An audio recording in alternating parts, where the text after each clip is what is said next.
les changements vont vite et les changements vont très vite. Et le gros challenge pour moi, ça va être la capacité de mettre à jour le regard qu'on a sur l'Afrique. Et pour nous, les Africains, de mettre à jour le regard qu'on a sur l'Europe. Bonjour, je suis Bagoré Vatili, le directeur de la laiterie du Verger.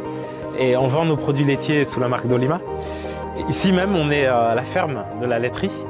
Voilà, donc c'est d'ici qu'on a fait nos modèles, qu'on est en train de généraliser chez nos éleveurs. On a à peu près 800 éleveurs fournisseurs et progressivement on les influence avec ce modèle-là. Toujours avec la bonne balance, rusticité et production. Moi, mon problème, c'était que, en tant que vétérinaire, les éleveurs sont pauvres parce que leurs moutons font 6 kilos de viande et donc ils ne peuvent pas payer le vétérinaire. Et le vétérinaire, il faut qu'il travaille dans une ONG ou dans l'État. Et il va gagner 120 000 francs par mois, comme a dit Xavier tout à l'heure. Enfin, je me suis dit, mais mince, tu as un métier qui n'existe pas. Et tu veux rentrer au Sénégal, là, tu as un vrai problème. Je me suis offusqué, disons, du fait qu'au Sénégal, on a d'un côté un marché du lait qui est relativement dynamique, développé. Les gens consomment beaucoup de lait, produits laitiers frais. Et néanmoins, ce dynamisme-là du marché des produits laitiers frais dans les grandes villes, il n'a pas d'impact du tout sur le développement de l'élevage. C'est complètement paradoxal parce que finalement, dans les villes, on consomme des produits d'origine animale, des produits laitiers. Mais ces produits sont, pour la plupart, qui sont importés. Quel dommage, hein. Enfin, je me suis dit, mais quel dommage si ces flux de revenus étaient directement orientés vers les éleveurs. Ils auraient des revenus réguliers. Quelle galère, mon Dieu, quelle galère. Une fois qu'on s'est dit ça, les problèmes commencent vraiment. Parce que une industrie laitière, c'est beaucoup d'argent. Il fallait lever 700 millions de francs CFA. 700 millions. On est à 400 km de Dakar, dans une petite ville. Donc il y a l'éloignement qui est une difficulté logistique. Et puis le modèle même est compliqué. Faire une usine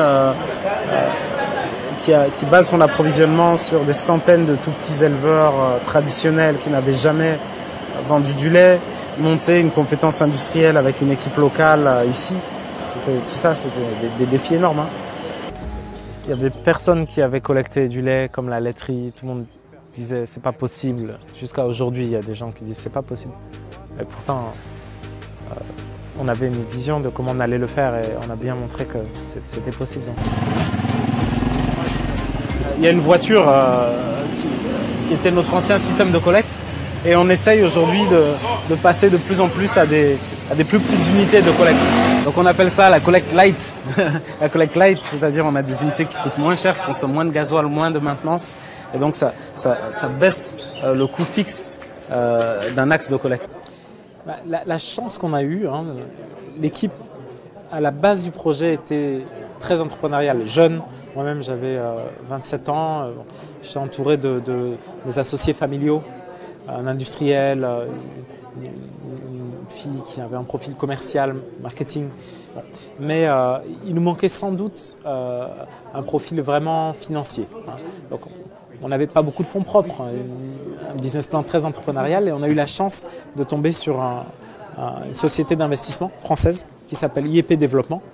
Et donc il nous a apporté ce qui nous manquait, c'est-à-dire à la fois la vision vraiment très financière de l'activité, la modélisation, les business plans, ça, et puis l'accompagnement à partir d'un dossier bien monté, un dossier où il y avait finalement pas mal de capitaux propres, comment approcher les banques, comment monter un dossier de financement. Pour une start-up industrielle avec une équipe jeune, c'est pas facile. Et grâce à ce fonds et son accompagnement, on a pu convaincre une banque de boucler les fonds dont il nous fallait disposer pour lancer l'activité. Après ça, avec la croissance, les besoins d'investissement récurrents, le modèle qui démarrait plus lentement aussi, la croissance pas rentable. C'est un modèle compliqué. On a eu besoin de faire des augmentations de capital et de rechercher des partenaires de plus long terme. Donc, c'est dans ce cadre qu'on a approché Danone, le groupe Danone. Et ils ont investi chez nous via Danone Communities, qui est un fonds d'investissement social business. Et en même temps que Danone est entré Crédit Agricole, enfin, via un fonds qui s'appelle Crédit Agricole Microfinance Foundation. Donc ça, c'est une joint venture entre Crédit Agricole et Grameen Bank. Et pareil, c'est un fonds d'investissement, mais qui a une vocation sociale. C'est-à-dire, ils vont être très regardants sur l'impact social de l'activité de l'entreprise et moins exigeants sur la rentabilité financière. Même s'il y a une exigence, disons les taux, les rendements qu'ils attendent sont plus bas qu'un fonds classique. C'est pas parce que personne ne l'a fait qu'il faut s'arrêter. Si vous avez une idée, une vision, c'est pas vraiment, même c'est une opportunité si les autres ne comprennent pas comment vous allez faire. C'est ça qui va vous différencier. Moi, je dirais vraiment que le réseau et établir un réseau, c'est vital pour un entrepreneur. Je suis vétérinaire, donc moi, je ne connaissais pas du tout tous les métiers de la laiterie. Donc, j'ai beaucoup utilisé le réseau.